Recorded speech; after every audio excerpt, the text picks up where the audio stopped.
बार मैंने क्वेश्चन लिया है, मतलब कि कुछ अटपटा सा लगेगा, समझ में नहीं आएगा, लेकिन समझने का कोशिश करेंगे तो इसका सॉल्यूशन बहुत इजीली निकल जाएगा। और मैं डेली ट्राई करती हूँ बहुत अलग, बहुत यूनिक ऐसे क्वेश्चंस लाने का जो आपने नहीं कभी सॉल्व किया है, ताकि आपको प्रैक्टिस होता रहे, आपको एग्जाम में डर ना लगे, आप एग्जाम में आप क्वेश्चन बहुत ही इजीली सॉल्व कर पाए। ठीक है, तो अगर आप इस चैनल में नए हैं तो आप सब्सक्राइब कर सकते हैं और आप बहुत सारे क्वेश्चन आप मेरे साथ सॉल्व कर सकते हैं। देखिए क्वेश्चन क्या है यहाँ पे कि the quantity of a commodity that an individual, individual क्या है, विलिंग टू परचेस, मतलब एक क्वांटिटी, किसी भी कमोडिटी का क्वांटिटी एक इंडिविजुअल क्या करता है, इच्छा रखता है कि वो परचेस कर सके। ठीक है, वो परचेस कर सके over specified period of time. ठीक है, ये फंक्शन है, लेकिन यहाँ पे सब चीज तो जितने भी चीज के बारे में बोला गया, ये एक डिमांड का डेफिनेशन है। अगर हम लोग यहाँ तक देखें तो ये क्या है, एक डिमांड का डेफिनेशन, डिमांड चैप्टर आपने पढ़ा है, डिमांड का डेफिनेशन, लेकिन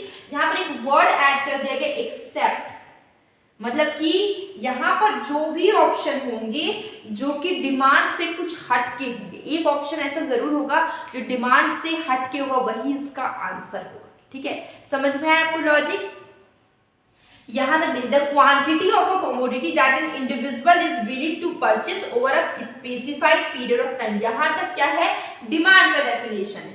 लेकिन यहाँ पे एक्सेप्ट लिख दिया, मतलब कोई एक ऐसा ऑप्शन यहाँ पे मिलेगा जो डिमांड से थोड़ा हटके होगा, एक्सेप्ट मतलब अलग होगा। ठीक है, प्राइस ऑफ कमोडिटी की बात करते हैं, हाँ ये डिमांड से रिलेटेड है, price of the commodity. Price of the competitive product, ये भी है डिमांड से रिलेटेड। ठीक है, हीज डिस्पोजेबल इनकम, ये भी डिमांड से रिलेटेड है, लेकिन देखते price of factor of production, ये डिमांड से का एक्सेप्ट में आ जाएगा। ठीक है, ये किसमें एक्सेप्ट में आ जाएगा, तो इसका आंसर क्या हो गया, D, price of the factor of production. ठीक है, ये समझ में आ गया। नेक्स्ट, वही मैंने बोला क्वेश्चन थोड़ा सा ट्रिकी है, थोड़ा सा दिमाग लगाना है, आप सोचेंगे कुछ और निकले कुछ और। जो क्वेश्चन है, if the supply of a product remain same, देखिए यहाँ पे क्या, सप्लाई ऑफ अ प्रोडक्ट क्या है, सेम है, मतलब कांस्टेंट है, लेकिन प्राइस इंक्रीज हो रहा है, इसका पॉसिबल रीजन क्या हो सकता है? सप्लाई कांस्टेंट है लेकिन प्राइस इंक्रीज हो रहा है, आपको इसका रीजन बताना है।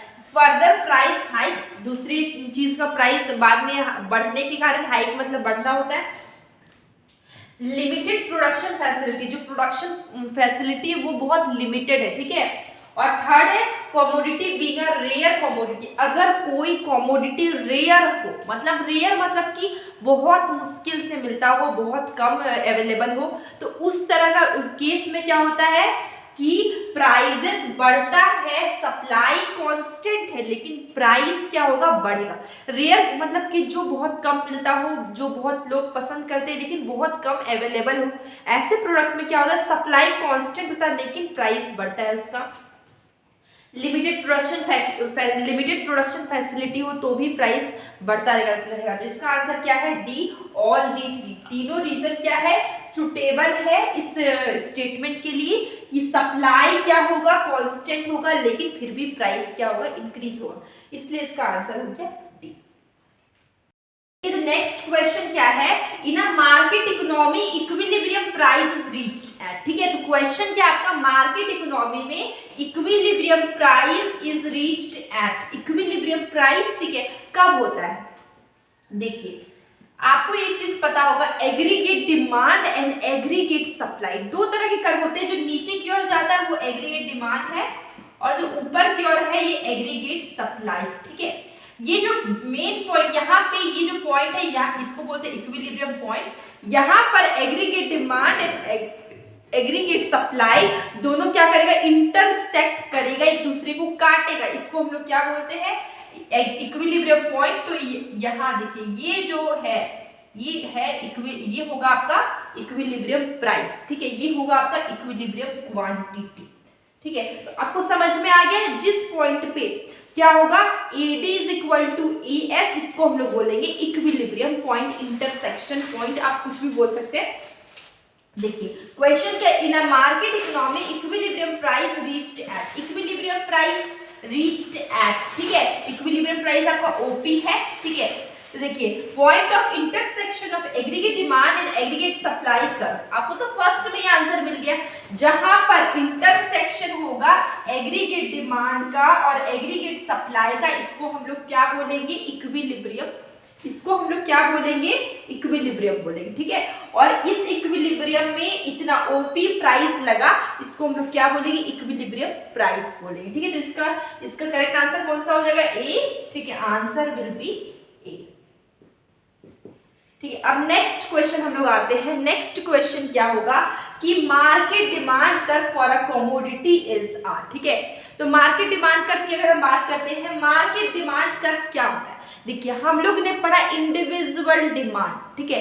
इंडिविजुअल डिमांड क्या होता है, मान लीजिए यहाँ पे देखिए, यहाँ पे एक पर्सन ए है, ठीक है, ए है, एक आदमी है ए, दूसरा आदमी बी है, तीसरा आदमी सी, ठीक है। ये 10 रुपए का डिमांड किया, ठीक है, ये 12 का डिमांड किया, ये 18 का डिमांड किया। सबकी डिमांड को ऐड कर दीजिए, सबकी डिमांड को ऐड कर दीजिए, तो आपका क्या बन जाएगा, मार्केट डिमांड, ठीक है। लेकिन अगर हम इंडिविजुअली ए का देखें डिमांड, इंडिविजुअली बी का देखें डिमांड, इंडिविजुअली सी का देखें, अगर हम लोग अलग अलग देखेंगे, ठीक है, तो ये होगा इंडिविजुअल डिमांड। लेकिन अगर हम लोग सबकी डिमांड को ऐड कर देंगे तो क्या हो जाएगा, मार्केट डिमांड। तो जो डिमांड होता है, जो पूरी सोसाइटी का होता है, पूरे इकोनॉमी का डिमांड होता है, इसको हम लोग क्या बोलते हैं, मार्केट डिमांड बोलते हैं। तो मार्केट डिमांड बहुत सिंपल है, sum total of individual demand, जितने भी इंडिविजुअल लोग हैं सबकी डिमांड को सम टोटल कर दीजिए तो क्या हो जाएगा, मार्केट डिमांड हो जाएगा। तो इसका आंसर क्या होगा कि, और पढ़ते ऑप्शन हम लोग, horizontal summation of all individual demand कर फॉर दैट प्रोडक्ट, सही बात है। यहाँ पे क्या बोला गया, summation of all individual demand कर, जितने भी इंडिविजुअल डिमांड है सबको ऐड कर दीजिए तो आपका क्या बनेगा, मार्केट डिमांड। तो आंसर क्या हो गया आपका, ए, मार्केट डिमांड कर का आंसर ये हो गया ए, मतलब समेशन ऑफ ऑल इंडिविजुअल, जितने भी इंडिविजुअल डिमांड है सबका समेशन करें तो क्या होगा आपका, मार्केट डिमांड। आंसर क्या हो गया, ए, ठीक है। ये चीज आपको समझ में आ गया, ये भी समझ में आ गया। तो आज का सेशन हमारा यहीं पे एंड होता है। और अगर आपको किसी भी तरह का कंफ्यूजन, डाउट या फिर किसी भी तरह का कोई दिक्कत लग रहा है, प्लीज कमेंट बॉक्स में जरूर बताइए आप किस टाइप के क्वेश्चंस प्रैक्टिस करना पसंद करते हैं।